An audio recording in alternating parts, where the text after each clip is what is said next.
You're listening to Rendezvous with the Writer with Bobbi Jean and Jim Bell, only on LA Talk Radio.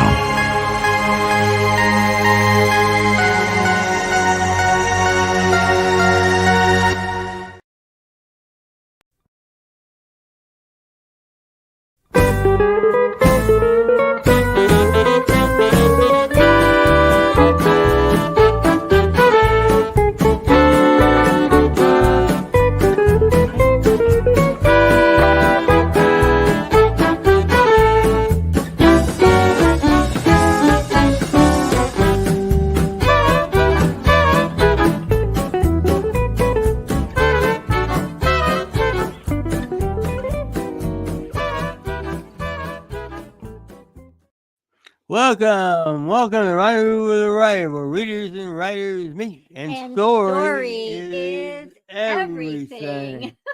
You were just listening to Hot Texas by the Hot Texas Swing Band and our friend Alex Dormont. And yes, and we're just delighted that you're with us tonight. We're ready for another terrific show. Who's our guest? Our guest is J. David Bethel, and we're going to talk about this book, Mapping the Night, a thriller. And I see that he is coming online, and I'm just going to go ahead and say hello to David, to his friends. Hello, there he is. And of course, we're holding up this engaging psychological thriller, Mapping the Night. Welcome, David. Okay. David, where are you joining us tonight? Are you with us?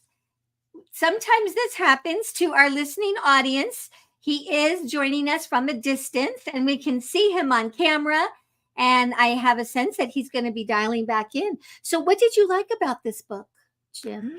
You know, this is an interesting book, and it does give me a chance. You know, there's a number of themes here, and we're talking about serial killer or thriller, but you know, there's a love story here. There's serial killer, international intrigue and espionage. There's revenge. And it's a great travelogue of New York City. Yes. And we said that we were reading it sitting on the edge of our seats. And weren't we? We read this pretty quickly, actually. You know, it's a real thriller, but, you know, there are humorous parts to it. And human interest, and it's not necessarily a slasher book, right. So you can feel comfortable reading it without getting too squeamish here. Yes. And what was a favorite? Did you have a favorite character in the book? Favorite, you know, I really like. There are several characters to like, but you know, I like Maddie because she had a great outlook on life, considering her dismal circumstances. And it's kind of a story of two people finding themselves. Both were isolated from society and shunned away. And it's kind of neat the way they found themselves. And I think that David is here to join us. David, we've just been chatting about the book. Welcome back. Thank you very much. Good to be here. And thank you for asking me to join you and your followers. Yeah. Well, we're so happy. And, you know, as you know, every one of our guests know, we do read the book. And it's very helpful if we have to just sort of run, you know, we just have to chat about something for a few minutes. It's never a problem for us, is it, Jim? We can talk about the whole book without David. Oh, no. We hate to say that. Oh, no. We're glad you're here. David, where are you joining us from tonight? Good. As I said, it's good to be here. Thank you very much. Yeah. And where are you joining us from? Well, as it happens, I'm in Washington, D.C. I live in Florida, just in the Orlando area. But we're here visiting friends and family in Washington, D.C. We lived here for about 28 years or so, and then went back down to Miami, and then ended up in the Orlando area. And now we're back in D.C. for 3 or 4 months. Well, we're so happy. We're sort of coast to coast tonight again with LA Talk Radio and us in Albuquerque and you on the East Coast. So covering a lot of time zones here. Before we get, Jim has the bio. Yes. We should read the bio. Okay, we're back on track. We have a bio and a little quote at the same time about the book. We'll start with the bio. John David Bethel is an award-winning author whose novels include Evil Town, Unheard of, Holding Back the Dark, and a Washington trilogy, to name a few. For members of Congress, he has worked as both a press secretary and speech writer. He graduated Phi Beta Kappa from Tulane and now lives in Washington, D.C., right at the moment. Now, we have a quote from the book. It kind of sets it up to some degree. And it's about New York City, and it's by this quote comes from Eileen Prado, a special FBI agent, and she says, "What a wonderful city! I bet you can find any kind of food or whatever else you wanted, and the people. Is this amazing or what? Don't see this in D.C., the most buttoned-up city in the world. Here, if it's on their minds, it comes out of their mouths. In D.C., it has to be vetted by a press secretary, after it's written by a speechwriter, and that's after the words are tested by a focus group. This is refreshing." Well, it's true. It's true. This is a lot different from New York. Yeah. So tell us, David, a little bit more about, we covered just a couple of highlights of your background, but tell us a little bit more, and then maybe how and when you started writing. Well, my journey to writing started with reading, but I know that's probably true of many writers. My journey was a little bit different, I think. My dad was a foreign service officer, which means until I was about 14, we spent our lives traveling. I didn't live in the United States until I was 14, and while we were traveling, I would miss large swaths of school, sometimes as much as a couple of months. And my parents insisted that I read. They had a reading list for me, and I would read voraciously. And I don't know, I guess I just decided sometime I enjoyed reading so much, and it took me into these various, places all over the world, including the United States, which of course I was fascinated with, being a young kid overseas, not really living in the United States. Long story short, I decided I'm going to give it a shot. And when I wrote my first short story when I was in 5th grade. I remember that. And my dad took it to his office. He had it typed up, put in a little, one of those plastic containers to cover things, and gave it back to me. And I was so proud of myself. I was a published author, and I've been writing since. That's great. That's just a wonderful story. When you worked on Capitol Hill for a while, any interesting assignment that you had that kind of calls out to you from your years there? Well, probably the one that sticks with me the most is that I was lucky enough to work for Senator Paul Laxalt from Nevada, who was a governor of Nevada for a number of years, and he was very close with Ronald Reagan, who was governor of California, and they had a personal as well as professional friendship. Long story short, Laxalt ended up being Reagan's campaign manager, and I got to work with Laxalt on the speech that nominated Reagan for president. So I'm kind of proud about that. That's great. That's great. We won't ask you who you're voting for this year. We're staying totally please don't. Away from that topic. What's going on in Washington now, I don't understand. I don't want to have anything to do with. I'm glad that I'm retired and writing novels. So we're talking about writing while you're in Washington. You have a lot of deadlines. Was there a lot of stress to some of your writing? Well, I suppose there was stress, but when you're in the middle of it and you're working 8-10 hours a day, you really don't think about it as stress. It's just you move from one assignment to another. Now, there are particular times when the Senate is in session, for instance, and all of a sudden he'll get called. Senator Laxalt would get called to the Hill, and I'd have to write something really quick that he could he could say on the that he could introduce a bill or talk about a bill he was voting for. So I guess in that sense there was, but again, when you're in the middle of it, you really don't think about it. For a politician, they have to have a lot of trust in you. If you're given an assignment to write or something that they're going to talk about, they kind of hope that you write it the way they think. Mm-hmm. Well, you have to almost do a mind meld with the person that you're writing for. And I was, I was fortunate. Laxalt and I happened to think and write alike. It got to the point where I didn't even have to have him edit most things. I would write it and give it to him before he was walking onto the dais. So that was very fortunate. Mm-hmm. Yeah. One of the things that you mentioned when we spoke the other night is to consider, if you're a writer and you're looking for what am I going to write? How am I going to write? And how am I going to make an income at writing? Not everybody thinks about writing what you made a career out of, which is I discovered that. It's unusual, I suppose. I discovered that when I was an intern on Capitol Hill when I was still in college.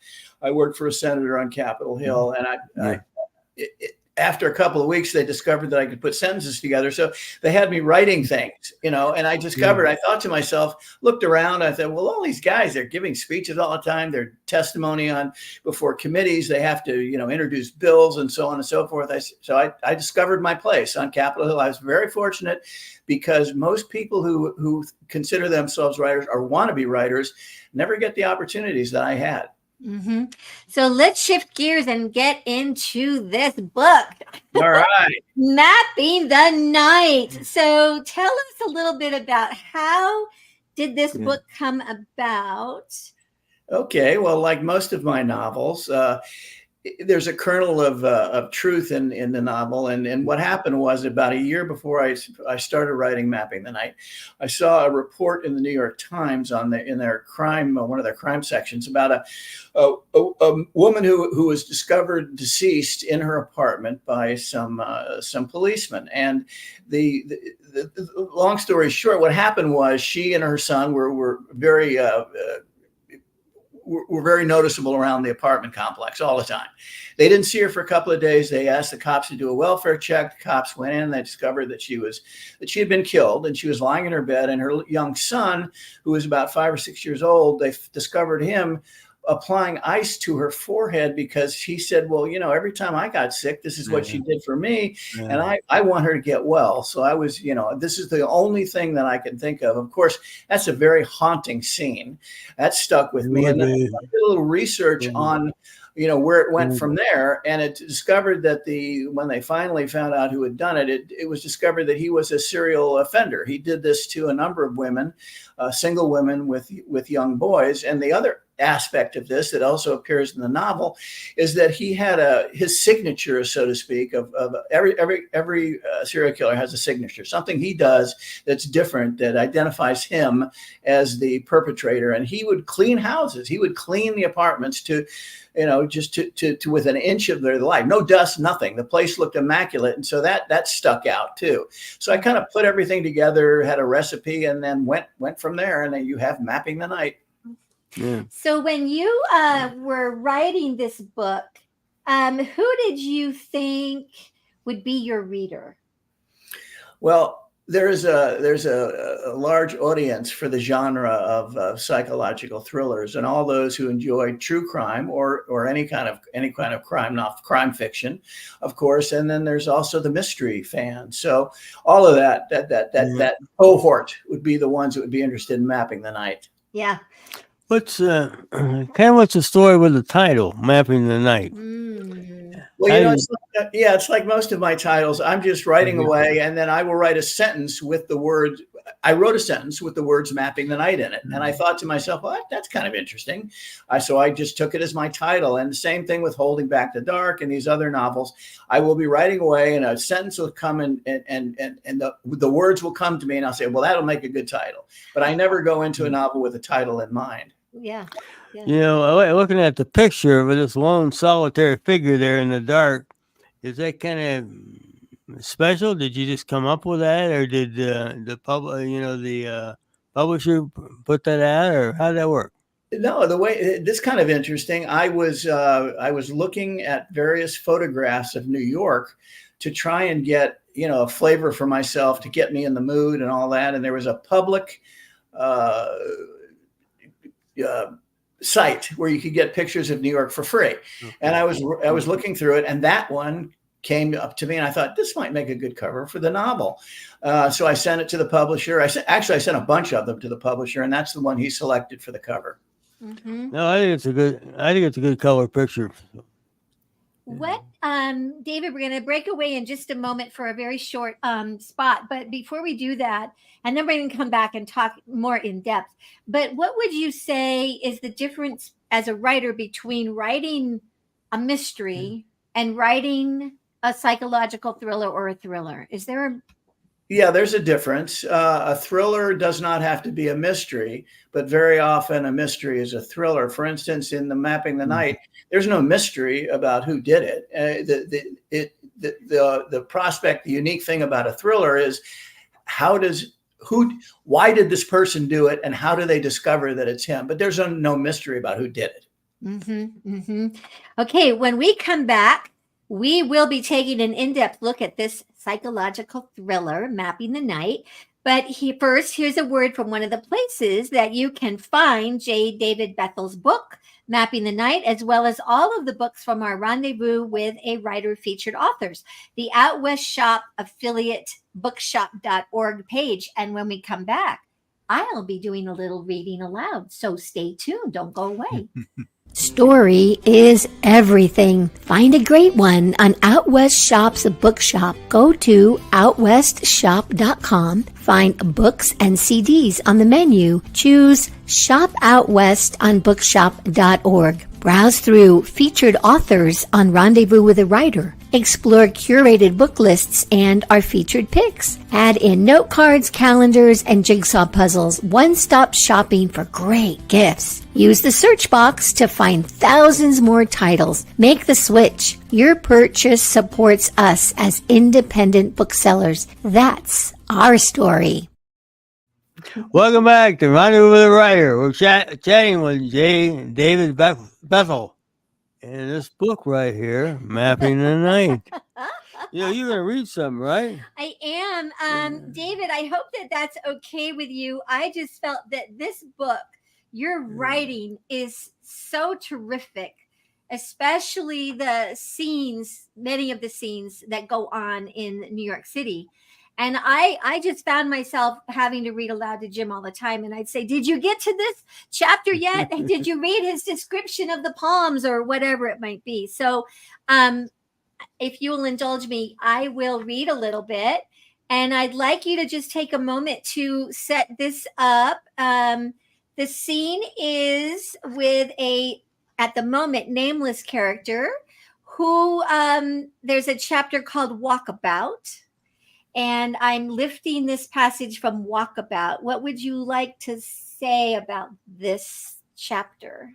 Okay, well, Warren Winston is the young man that you're going to be reading about. He's a major character in the novel, and he has a skin condition which prevents him. I mean, it's a long name, and I won't even begin to explain it or to try and talk about it. Well, I can talk about it, but I can't pronounce it. He has a skin condition which prevents him from going into sunlight. Actually, any light, any light he's allergic to light, so he can't go out. If he does, his skin gets burned, and he will get infection. So he spends most of his time out and about around New York between the times of about 12 at night until the sun comes up, and he sees unique things in New York that most people don't, because most people are out during the day. He's out during the night. He meets different people. He sees different things, and he sees things from a unique perspective that most people don't. So that is a good introduction, I think, to what you're about to read. Okay, so this night, he made his way from the park to the theater district. A bit of a hike, but he enjoyed the activity of the stage hands bustling in and out of the buildings, busy doing whatever it was they did after every show. The front doors to the theaters were usually open when he passed by, as cleaning crews came and went, allowing him a peek inside. He strode past the Eugene O'Neill Theater, Henry Miller's, the Longacre, L'Enfontaine, the Majestic, and the Music Box. We've been there. His favorite was the Al Hirschfeld Theater. It had a freestanding ticket booth like the ones in old movie theaters and columns with ornate Moorish designs. The line of glass doors were framed in bronze. He could picture huge spotlights piercing the heavens and limousines depositing women in gowns and men in top hats and tails at the curb as people crowded the sidewalk, waving bits of paper, seeking autographs, while reporters with flash cameras and small notepads rushed forward for a word or two. To him, it was magical.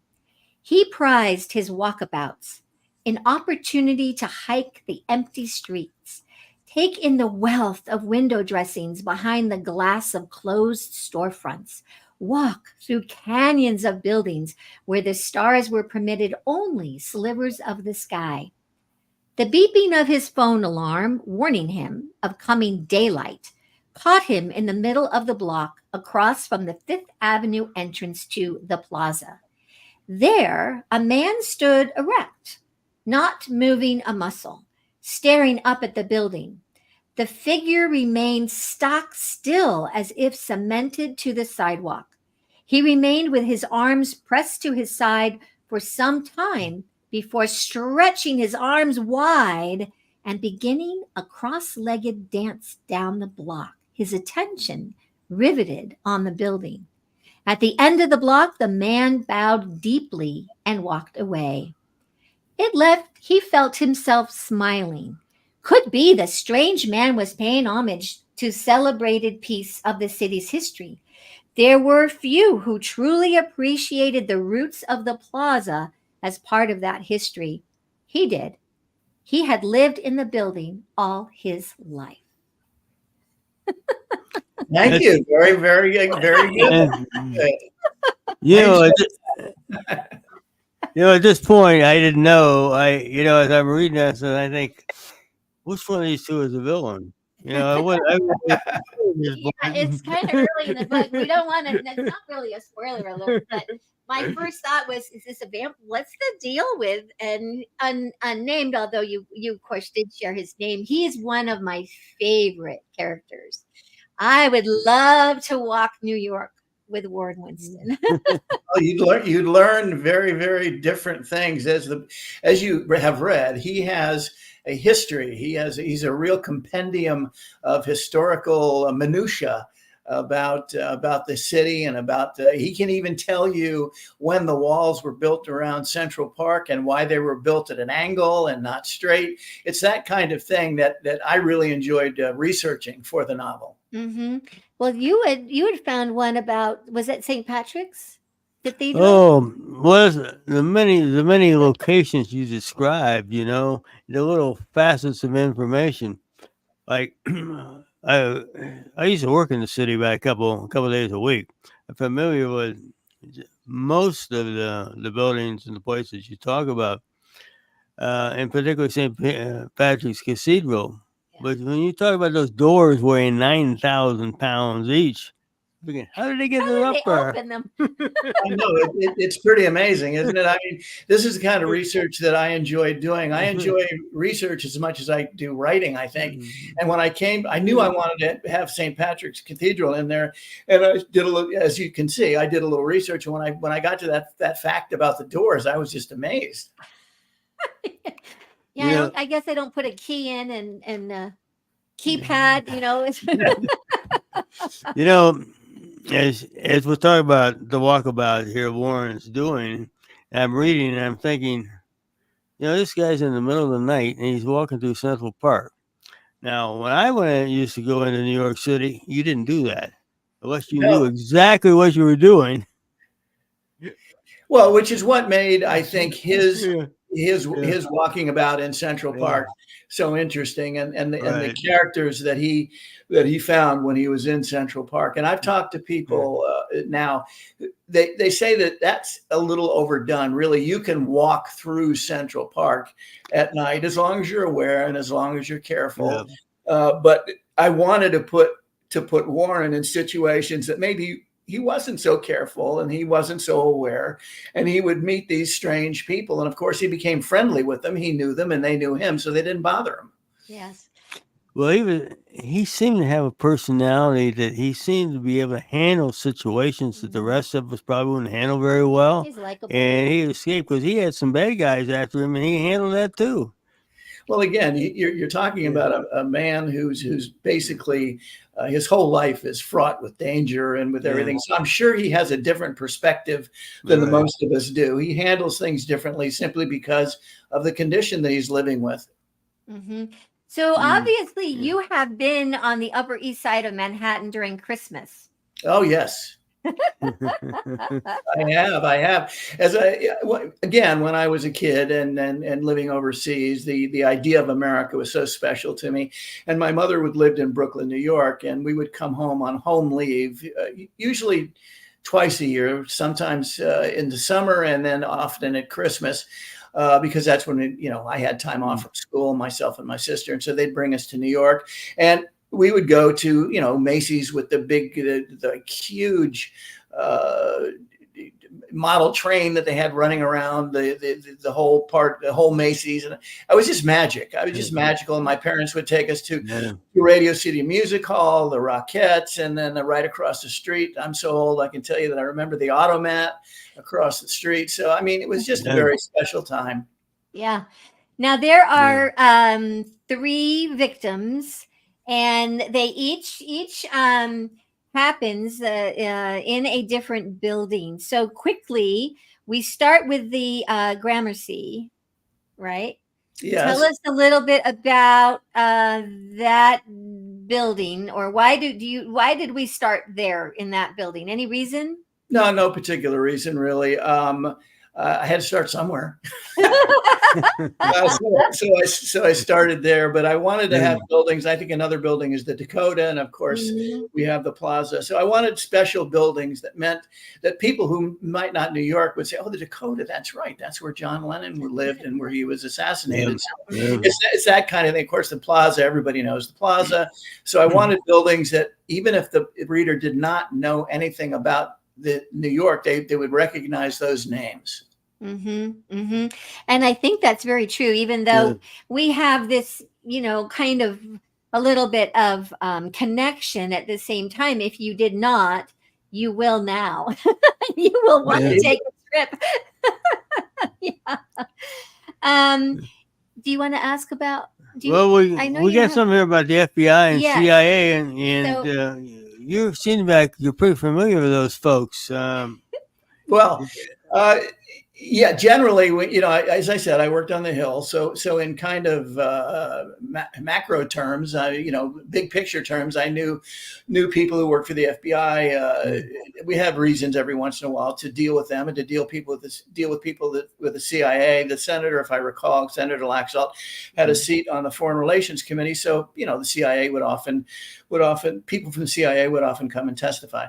I didn't know anything specifically, or these people are not modeled after people I knew from the FBI or the CIA.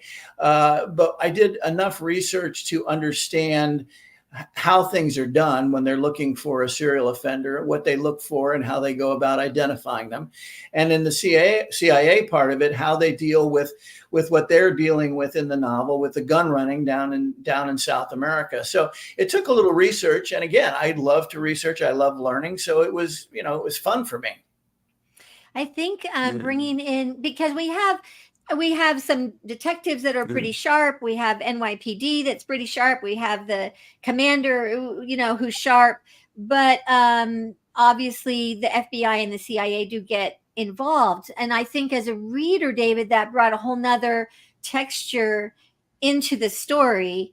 And it brought in some other characters that are quite interesting. And the relationship of FBI coming in with detectives that are kind of like, "Hey, we got this. We don't really need you," which we see on some, drama, police procedural dramas. Like, what are they doing here? But it made for very interesting reading, adding these other elements. I thought. Did you think the same? Yeah, this is not. Yeah, our book here is really quite interesting because it's not just a simple story of a bad guy. We got a lot of plots worked in here. Yeah, well, I wanted to do something other. There are a lot of books written about serial killers, and it can be a rather pat genre unless you have something else working. So I thought that would be interesting to bring that in, and since it's something I'm familiar with, it worked out for me. Yeah. We're going to take one more short break. We're going to step away for just a moment. We are delighted to welcome Blue Cottage Agency and Clicks by Madison, both sponsors of Rendezvous with a Writer. And if you are a writer, find out what they can do for you. Here's a word from Blue Cottage and Clicks by Madison.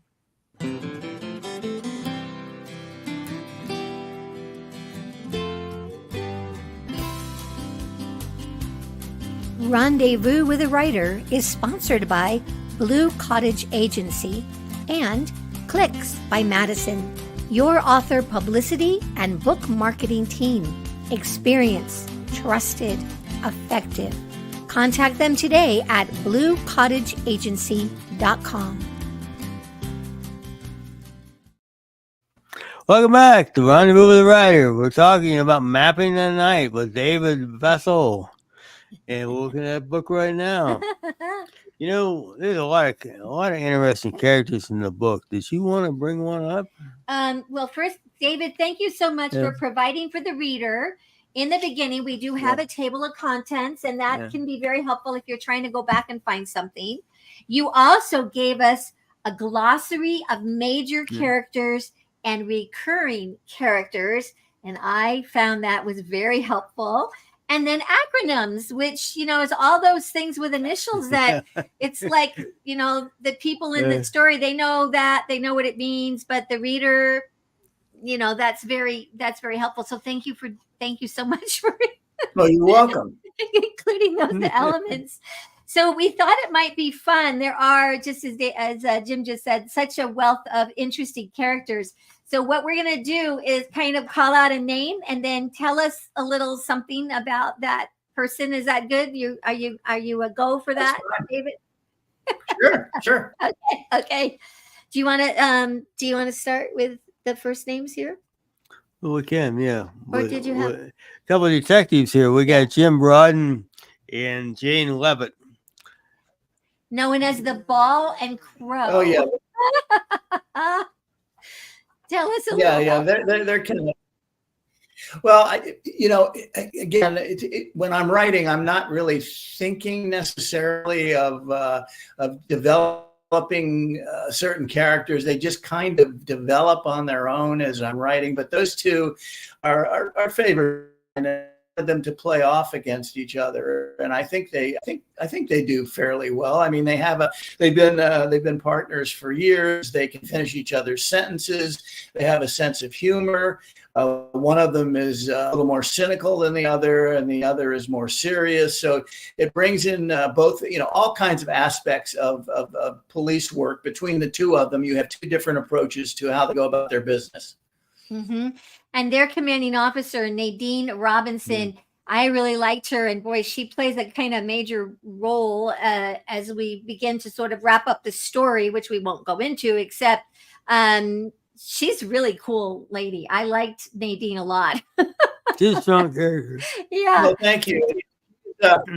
She's a tough cookie, and you need someone that takes command, which she does. She directs them on what she thinks is the right way to proceed, and she has enough chutzpah to deal with the FBI, so that they don't walk in and take over the case. They have to work with her, and she wants them to know that you are not taking over my case. You're going to have to work with me if you want this thing to come out right. So I think you needed someone in there to kind of be the maestro, if you will, the conductor of the band, and I think she serves that purpose. Mm-hmm. And considering there probably aren't a lot of murders on the Upper East Side, you wonder sort of how much experience do these NYPD officers and detectives really have in this kind of crime. They obviously have enough to know what to do, but I think there might have been a comment somewhere early on, or maybe, like, well, what do they know? Who gets murdered on the Upper East Side? The 19th precinct, which is the one that polices that end of town. My research, if I recall, says that this is kind of a plum assignment, and if you're going to get that, you have to come up through the ranks. You have to do, you have to work in other areas of the city in order to get that assignment. So these people who are not, they didn't just fall out of the sky into the 19th precinct. Yeah. They had to earn that right. Yeah. Now there are two FBI agents, special agents. Eileen Prado. Oh my goodness, what a tough cookie she is. Tell us about Eileen. Yeah, Eileen and Fisher are actually two characters in a couple of other books, and as you've read the book, so you know that she's had quite a history. She worked for the New Orleans Police Department and had a tough time. She was pretty much left for dead at one point. And when the people that she was working undercover with discovered who she was and almost beat her to death. So she was she has quite a history. And Fisher worked on Capitol. Again, this is a playoff of two characters. Fisher's totally different. He started on Capitol Hill. He's a lawyer. He worked as a lobbyist. So the playoff between someone with her background, Prado's background, which is really down in the dirt, and his background, which comes from more on the ethereal level of working in politics. The two of them together, they make quite a team. And if one of them doesn't see something, the other one will. Mm-hmm. Yeah. Mm-hmm. And the one interesting thing is Eileen gets her revenge, doesn't she? She gets it. Yes, she does. It's good to see that, you know. It's good to see the good guys win, you know. Oh yeah. That's not a spoiler alert, anybody. That you need to read the book. You'll get where we're at with that one. Do you want to ask about the plaza? The plaza. The residents in the plaza? Yeah, let's talk about the plaza. What's a lot of people heard about the plaza. A lot of people have been there, but just how special is that place? The plaza. It's very special. It's a landmark. It's a landmark in New York City. It started out as a hotel that hosted every royalty, both theater and royalty from Europe that you can imagine.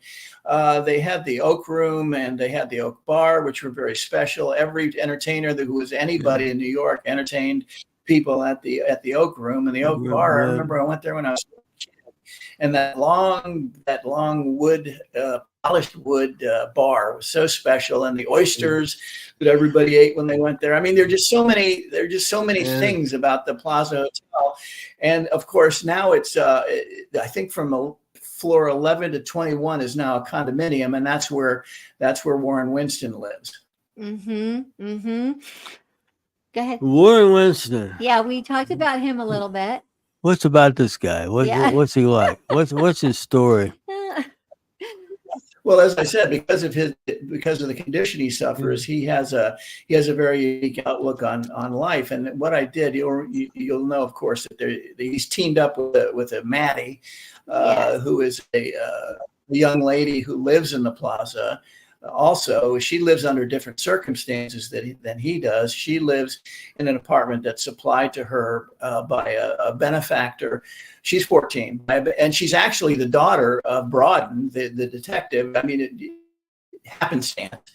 It's very nice when you're a writer and you can make these things happen. But anyway, she's a star student in her high school, and she contracted a very bad case of cancer, and she's dying basically. But she's in the plaza. She's being taken care of by this benefactor who was in the same high school, graduate high school that she's in. Yeah. Not puts him in a hotel college, but they couldn't. She can't go to college, so this is the way he's handling things. Anyway, she runs into Warren Winston running around at night because she's tired of being cooped up in the hotel. She happens to see him one night and starts following him around. So they end up partnering up, and she's a real one of those people that just says what's ever on her mind. He's much more buttoned up. So between the two of them, and I think she brings out a certain part of his personality that would never show, because he'd never run into anybody like her who just says to him basically, what's the matter with you? You've got so much going for you, and see it that way. And she says, basically, I'm dying, and I see life from a totally different perspective. And let me tell you, you're wasting yours. So that's the way they play off against each other. Yeah, she has a real influence on him, which we see as this story develops. And, she says things to him like, well, why don't you go to the seashore? Well, you could go at night. You don't have to stay here in the city. There are ways to get places at night. And he has never really, she expands his horizons in a really lovely way. They're really fun together. I love all the scenes with the two of them. Now there is the concierge at the Gramercy. Remind me, is it Cecil or Cecil? Right? He Well, pronounces he says it Cecil. Everybody's calling. Yeah, he said when they start calling him Cecil, he says no. Pronounce my name right. It's Cecil. Cecil. It is Cecil. Yeah. We were debating it Yes. again last night. He's Well, kind he's of a a minor very character, unique but yeah, character. yeah. Tell us a little bit about him.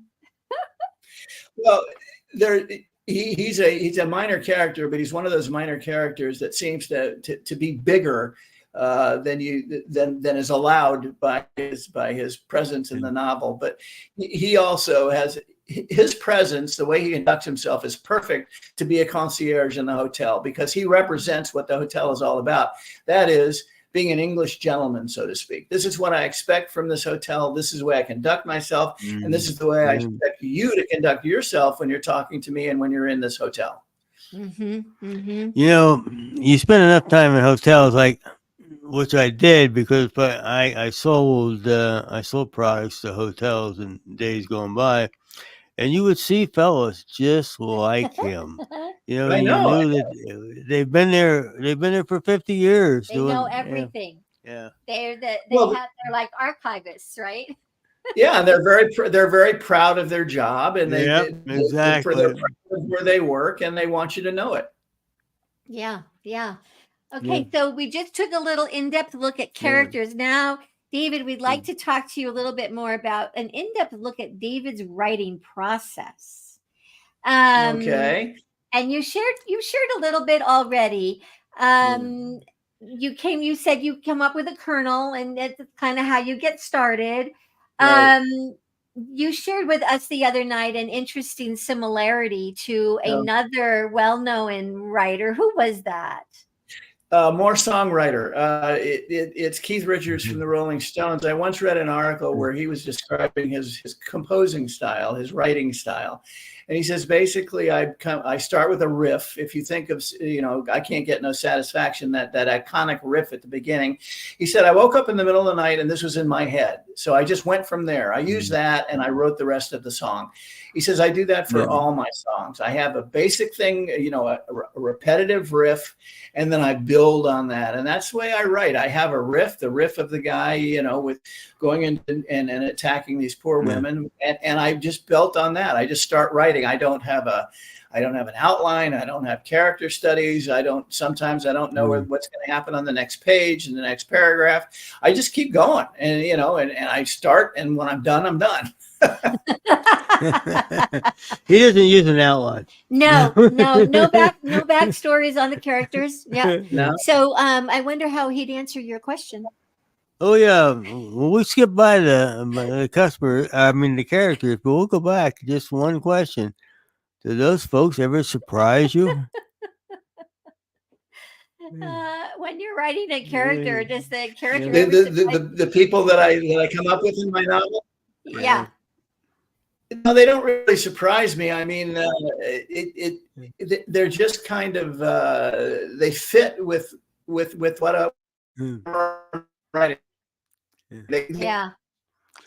They never argue with you. They never say, David, I would never say that, or that's not me. I don't do that. Do they ever give you a hard time? David is still, if you're listening to us, he's still on screen. We have perhaps just lost him for a moment. He's still with us. We always love to talk about characters and how they surprise us and so forth. And we're waiting for David to just come on back in. So Jim, was there any character that sort of surprised you? Like you thought to yourself, oh, why did he do that? Or why did she do that? Or any? It comes towards the end of the book, but Eileen, our FBI agent, I was really amazed that she survived that ordeal from another long time ago. And it was very interesting how she decided she wanted to get revenge. Oh, yes. And she sort of got some revenge, but she kind of left it for other people to take care of this character. So you can only imagine how his contemporaries handled him. Yes. We're kind of vague about this because we don't want to spoil alert because it's kind of a very interesting take on solving a problem. Yes, Yeah. and Nadine Robinson has a little something to do with that too. Yes, she does. How Yes, we she get to does. that part of the book. Yeah. So let's see.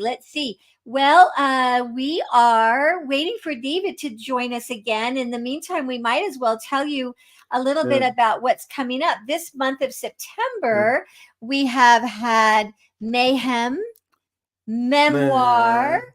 Tonight is Murder. And Medallion, right? And next week we'll have Medallion winner. And I'm just going to go ahead and let our guests, our folks that are joining us tonight. Next week we have award-winning author and illustrator. Here's David is back.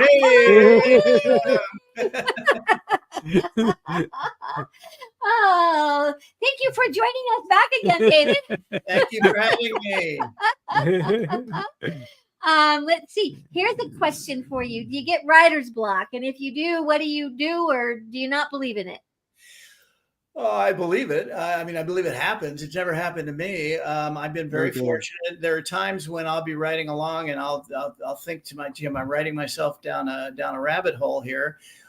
Maybe back up and painfully erase a page or two, and then just pick it up again and go from there. I'm the type that I just keep writing. I don't allow myself to think about writer's block. I mean, I will write anything to keep going. And then I'll go back and I probably have to clean it all up. But I just keep going. I will not allow myself to say, oh my gosh, I have writer's block, or I can't, where do I go next? I don't even think about it. I just keep going until I get back to the flow. Good advice. So where can people find you, follow you, get the book? Help us out. Okay. They can find my books on, of course, Amazon. I think Barnes and Noble as well. You just type in John David Bethel and you'll get all my books. I'm on Facebook. If you know a little thing on Facebook where they say, if you want to find someone, how do you find them? Just type in my name, John David Bethel, and you'll find me. And I guess just also on Goodreads. I'm also listed on Goodreads. So there are all kinds of places you can find me. And what's coming next? Well, actually, I've been writing another book. I just got to the end of the first draft. So that should be, I don't know, it took me 4 months to write the first draft, which is about right. It takes 4 to 6 months to write the first draft. Then I spent another 2 months rewriting. So, I've got it in the pocket, and it should be ready here in a little bit. All right. Jim, you have a quote. We have one more quote. One more quote. From the book. Okay. This is from The Dancing Man. Getting strong now, won't be long now. Getting strong now, gonna fly now. Flying high now, gonna fly. This is the last one for now. After tonight, Max is done.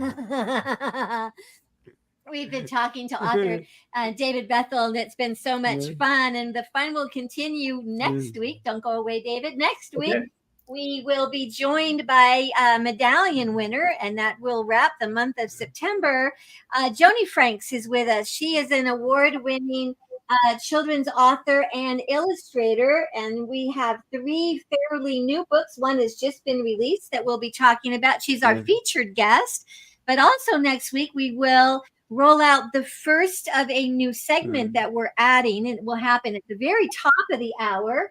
And we will have a returning author friend who's also a Medallion winner, W. Michael Farmer, and he just sent us one of his latest books, Proud Outcast. He'll be with us just at the very top of the hour. We have found that many of our alumni have published things, and David, now you're an alumni since the last time they were with us, and we're trying to figure out how we can keep in touch with them, give them a chance to share what they have going on. So join us next week. Do you have any other closing thoughts? That's it, right?